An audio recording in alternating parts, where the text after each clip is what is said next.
They say all businessmen Yeah. should go to strip clubs.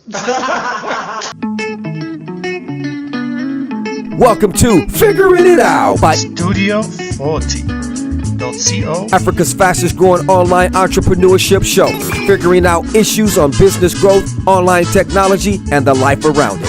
Broadcasting from Johannesburg, South Africa. Welcome to Figuring It Out on entrepreneurship.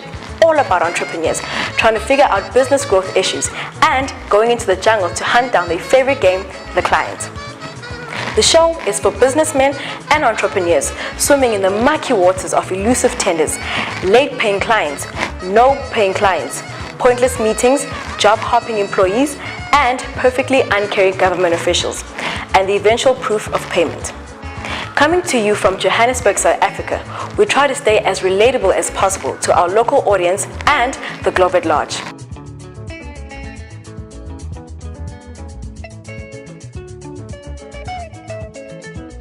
So, yeah, today is our first episode of Figuring It Out. What we do here is try to figure out issues concerning business entrepreneurship.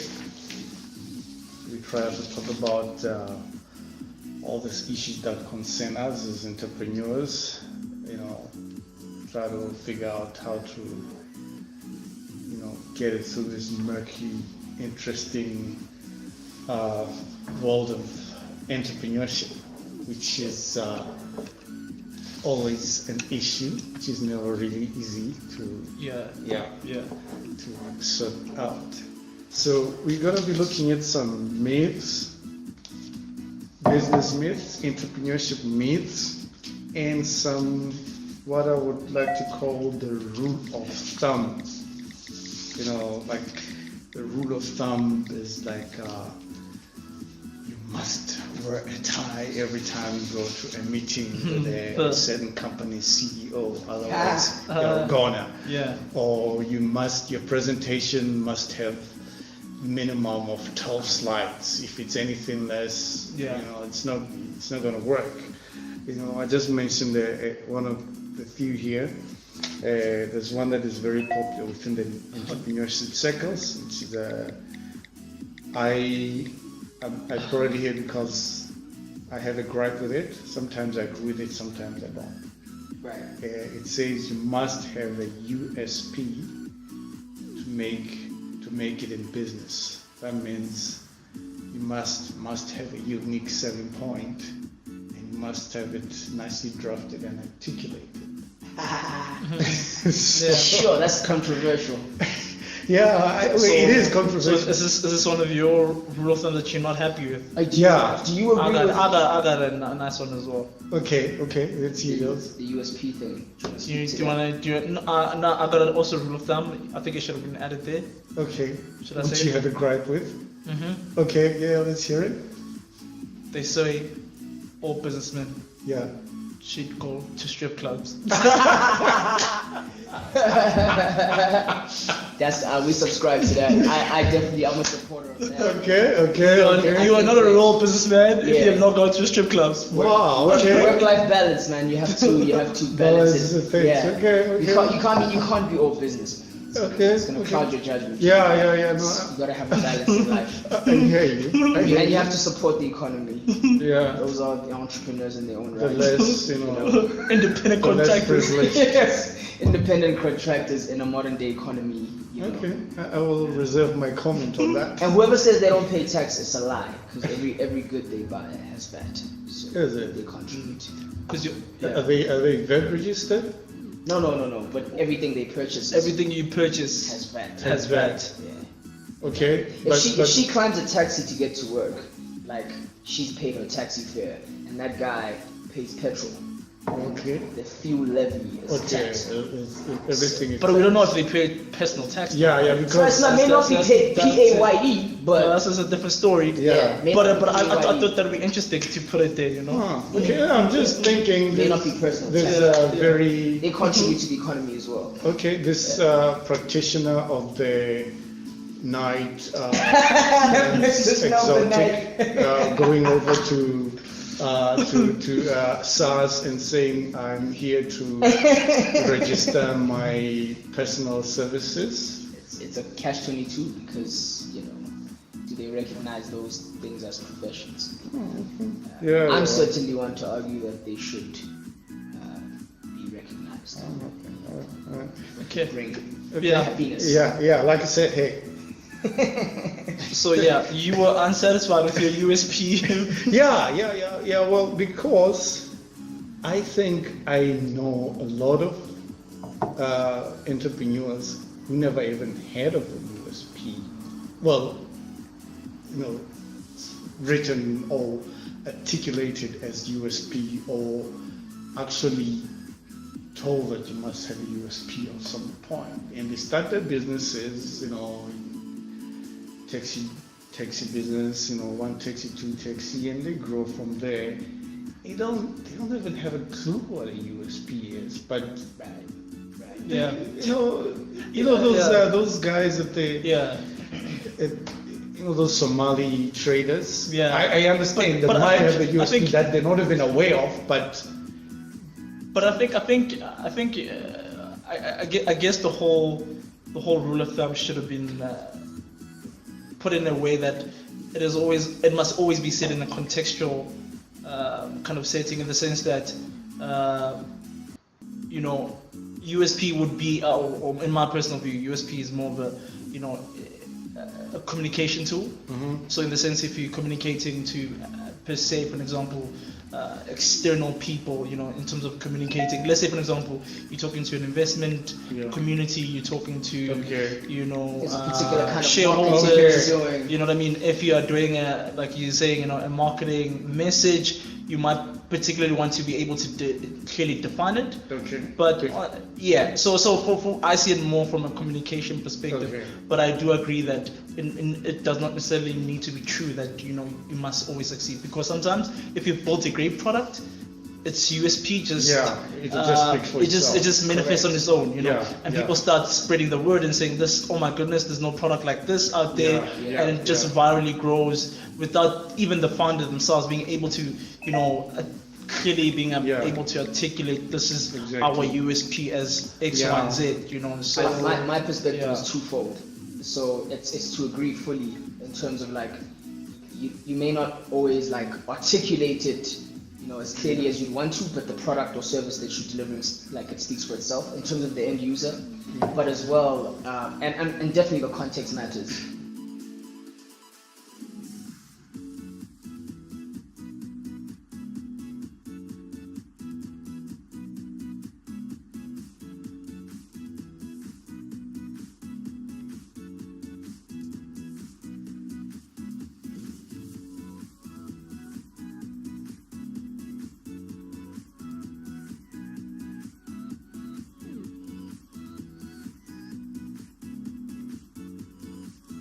Right. Yeah. So some guys don't need a USP. Context. Yeah. Look.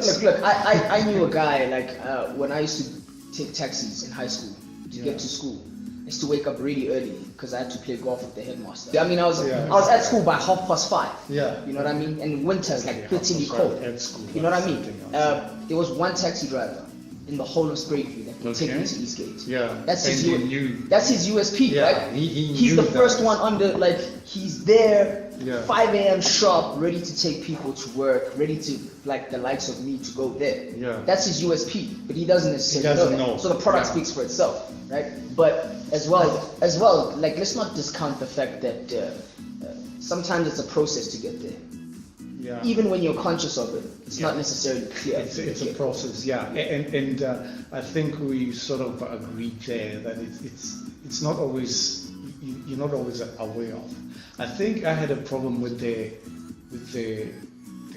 startup movement, where everything is sort of put into theory, and it has to be, there's a certain set of principles and rules of thumb to be followed. Well, I guess it's there everywhere. It's just not always vocally, you know, said or. And remember, the startup culture relies heavily on what Sidiso was talking about. A lot of the time, these principles of product market fit, USP, value proposition are all designed so that you can raise funding. Yeah. A lot of it is heavily based on- dependent on. I don't think that guys wake up and go, "What's my USP?" for the fun of it. Yeah. You know. Yeah. I think it's because XYZ investor needs to know, Nice to know what's the USP. and I have to prove it And to him. they will give you a hard time. This So- investor, they will drive you nuts, trying to get USP, and you're telling them, hey, I'm selling oranges. What's got to be USP about that? You know? Yeah. Meanwhile, the corner where you're at selling your oranges may be your USP. Yeah, The size and sweetness of your oranges may be your and price how might be how your you USP. treat your customers, Yeah. Okay, all right. Let's have a look around. Here's another one. I don't know if it's a. I don't have so much of a gripe with this one. I don't have an issue with it. I understand it, but I think I know some people who might argue. It says you must fail in order to succeed. Well, I would say I'm from the school of thought that you must avoid failure as much as you can. Failure sucks, man. Look. The best way to learn is to learn from success, and to learn from successful cases. That's the best way. You know what I mean? But that's not discounting the fact that there are lessons to be gained in failure or making mistakes. But if you must avoid failure as much as you can. I mean, and you see it in things like being involved, having, like, for example, a mentor who helps you avoid mistakes and failures. Having the right team in your company, who's got the right technical expertise or experience, and all of those things help in the reduction of the failure, I guess, rate. So you really want to avoid failure as much as you can. Yeah, you know what I mean? That should be there. But that it's should be preached more. Yeah, but obviously it's not discounting, like I said, the fact that you get lessons from failure. You know what I mean? But as well, we must not be too hard on ourselves when we do fail. Because the thing is that the more ambitious your dreams are, the more ambitious your goals are as an entrepreneur, the rate of failure increases dramatically as your ambition increases. So, I mean, if you're really trying to change the world fundamentally, the probability of making that succeed are almost zero. So there is a chance of failing. So even when that person has failed, I guess there's lessons to be learned. But you try to succeed. I would, maybe I'm being a bit pedantic. I think that what failure means needs to be clearly defined, because a lot of people think failure is if you're starting a business, as Tiso was saying, and it's the more ambitious you are, the higher your probabilities of failure. Like, obviously walk into that being conscious of that, But what is failure? Is failure when you crash and burn and go insolvent? Is failure when you hit a brick wall? And it's because we all know from starting a couple of businesses, or for however long anyone's been an entrepreneur, will tell you that at some point when you do it, something always goes wrong. Like, something always goes wrong.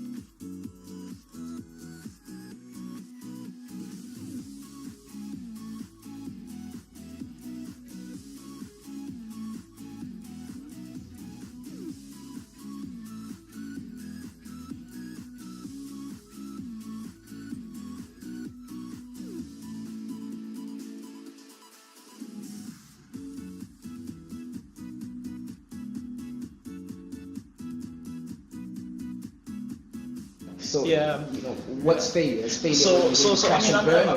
I mean, look, I mean, you could have a very subjective, I guess you can wrap around this whole concept of failure, a subjective kind of point of view, to say failure in my terms, in my books, is this, if I've not achieved, to gain one customer, then I failed. You could have that subjective view towards failure in terms of defining what's failure.